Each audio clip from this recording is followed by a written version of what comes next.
Hey folks, johnfergusonsmart here. When you are manually testing a feature, imagine you're manually testing a feature that's been delivered and you find a bug. And you're not doing exploratory testing, you're just going through your manual test cases as you normally do. Is that a good thing? Now, if you're a tester, you might say, yeah, that's a great thing. I find bugs. I'm good at my job. But are you sure it's such a good thing? If you're testing manual test cases that you've prepared based on the requirements and you find a bug, then from my perspective, this is a missed opportunity. Why was that bug found in the first place? Why did it get through there?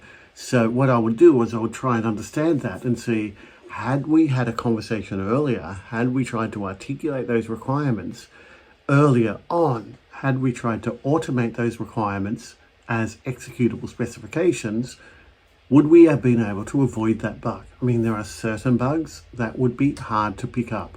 Certain bugs we only find through exploratory testing because they're things we genuinely don't think of. That's what we call the unknown unknowns. But there are a lot of cases when we find a bug, it is actually a misunderstanding or a missed variation or a missed edge case that we could have thought of earlier on had we had a more thorough conversation at the start of the process. And that's what in BDD we use the Three Amigos sessions for, where we have these detailed conversations about what if this, what if this, what if this, what other edge cases might there be, what would happen if this case occurred.